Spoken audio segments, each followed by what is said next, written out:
Video pembelajaran ini digunakan untuk pembelajaran IPS kelas 7 SMP, materi kegiatan ekonomi. Hai, bagaimana kabarmu? Semoga selalu diberikan kesehatan ya, dan selalu bersemangat untuk belajar setiap harinya. Sudah siap belajar IPS hari ini? Kalau sudah siap, ayo kita mulai. Sebelum memulai pembelajaran hari ini, saya akan mengajukan sebuah pertanyaan. Pernahkah kamu membuat nasi goreng? Bagaimana rasanya? Enak? Atau malah keasinan? Atau apakah kamu pernah membeli nasi goreng? Kamu beli nasi goreng langsung ke kedainya atau pesan lewat GoFood atau GrabFood? Atau malah dibelikan oleh kakak atau orang tuamu? Ayo, yang mana nih? Tapi apa sih hubungannya antara nasi goreng dengan pembelajaran IPS? Dalam ilmu pengetahuan sosial, kegiatan yang kamu lakukan dengan membuat atau membeli nasi goreng disebut dengan kegiatan ekonomi. Secara umum, kegiatan ekonomi adalah kegiatan manusia dalam memenuhi kebutuhannya. Kegiatan ekonomi terdiri dari 3 unsur kegiatan, yaitu kegiatan produksi, distribusi, dan juga konsumsi. Dalam pembelajaran kali ini, kamu akan belajar mengenai apa itu kegiatan produksi, distribusi, dan konsumsi. Adapun tujuan pembelajaran kali ini adalah peserta didik dapat memahami dan menjabarkan konsep produksi, distribusi, dan konsumsi. Penasaran? Ayo kita mulai perjalanan kita. Perjalanan kita dimulai dengan mengetahui apa itu kegiatan produksi. Kegiatan produksi merupakan sebuah kegiatan untuk menghasilkan suatu barang. Orang yang melakukan kegiatan ini disebut sebagai produsen.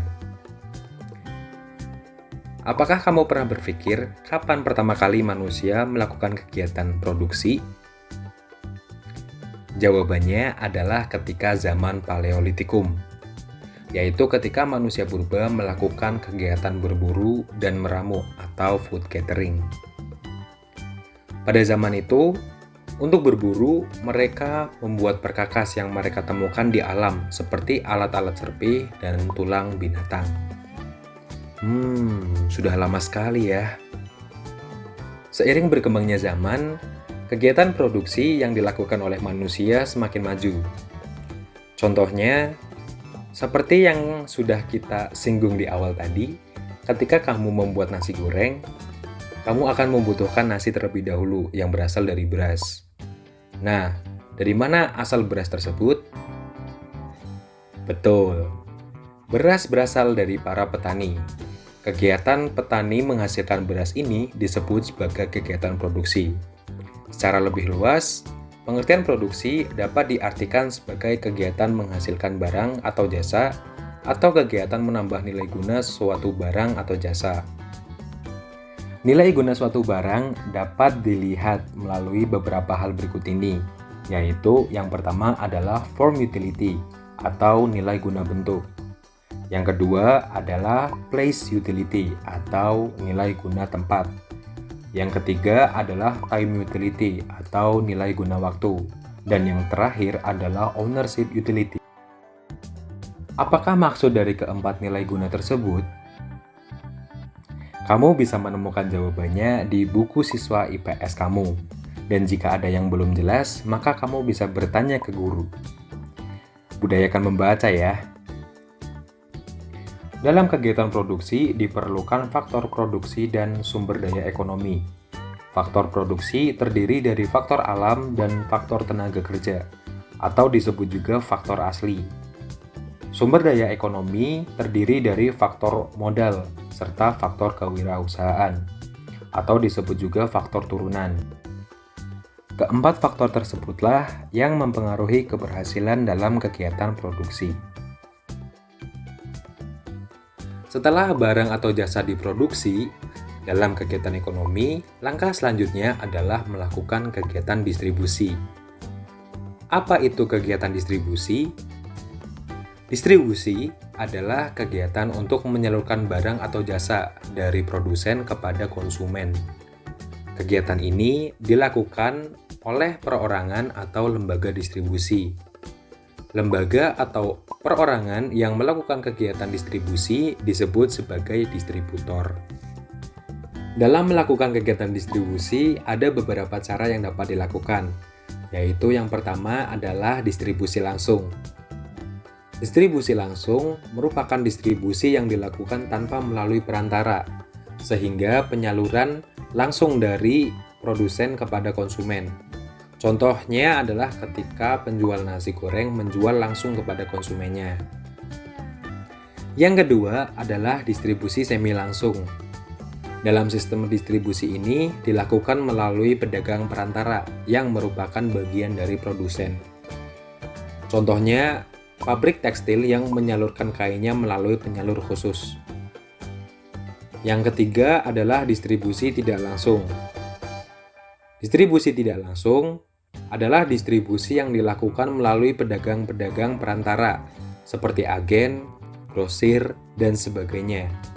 Contoh yang paling sering dilakukan adalah ketika kamu membeli makanan atau minuman melalui aplikasi GoFood atau GrabFood. Kegiatan distribusi ini dalam cakupan yang luas berkaitan erat dengan interaksi antar wilayah, di mana setiap wilayah memiliki keunggulan dan kebutuhannya masing-masing yang dapat saling melengkapi satu dengan yang lainnya. Dalam lingkup negara, distribusi yang sering dilakukan salah satunya adalah kegiatan ekspor-impor antar negara. Bagaimana? Menarik bukan? Sebelum kita lanjut, saya punya pertanyaan. Jika kamu membeli makanan melalui GoFood atau GrabFood, siapakah yang berperan sebagai distributor? Sudah paham? Oke, ayo kita lanjut. Setelah barang atau jasa diproduksi dan didistribusikan, tahap selanjutnya dalam kegiatan ekonomi adalah kegiatan konsumsi. Apa itu kegiatan konsumsi? Konsumsi merupakan setiap kegiatan memakai, menggunakan, atau menghabiskan kegunaan setiap barang atau jasa, baik secara berangsur-angsur maupun sekaligus habis. Barang yang dikonsumsi secara berangsur-angsur, contohnya seperti baju yang sekarang kamu pakai, sepatu, dan banyak lainnya. Barang tersebut tidak langsung habis, seperti makanan atau minuman. Kegiatan konsumsi ini dapat dilakukan setiap hari. Jika manusia perlu memenuhi kebutuhannya untuk dapat bertahan hidup, maka artinya manusia itu perlu barang atau jasa untuk ia konsumsi setiap harinya. Dalam ilmu ekonomi, pelaku konsumsi dapat dikelompokkan menjadi konsumsi rumah tangga keluarga, konsumsi rumah tangga perusahaan, dan konsumsi rumah tangga negara. Setiap kelompok tersebut memiliki perbedaan, baik dari jumlah konsumsinya maupun ragam barang atau jasa yang dikonsumsi. Contohnya, dalam kegiatan konsumsi rumah tangga keluarga, membutuhkan baju untuk dipakai, sedangkan dalam perusahaan lebih membutuhkan seragam, serta di tingkat negara lebih membutuhkan bahan baku pembuatan bajunya. Bisa dilihat perbedaannya bukan?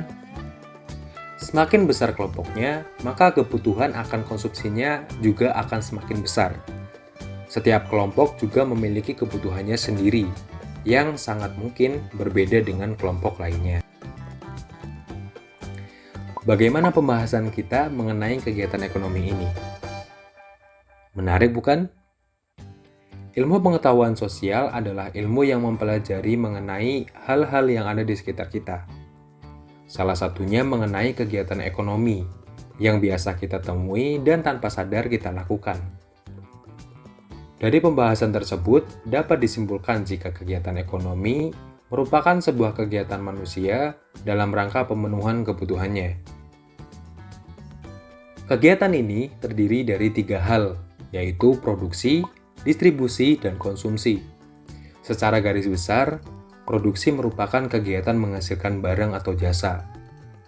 Distribusi adalah kegiatan penyaluran barang atau jasa hasil dari produksi. Dan konsumsi ialah kegiatan menggunakan menghabiskan barang atau jasa yang telah didistribusikan. Setelah mengetahui konsep dasar ekonomi tersebut, langkah selanjutnya agar kamu lebih memahami konsep tersebut, kamu harus mencari contoh masing-masing kegiatan ekonomi yang ada di lingkungan kamu. Lalu, dokumentasikan kegiatan tersebut melalui sebuah foto dan disertai penjelasan kenapa kegiatan tersebut termasuk ke dalam kegiatan ekonomi yang sudah kita bahas. Mudah bukan? Cukup sekian materi kita hari ini. Kita telah sampai di akhir perjalanan kita. Saya harap materi yang saya sampaikan tadi dapat dipahami dengan mudah. Jangan lupa untuk selalu belajar. Terima kasih, dan sampai jumpa di lain kesempatan. Belajar IPS, mantap jiwa!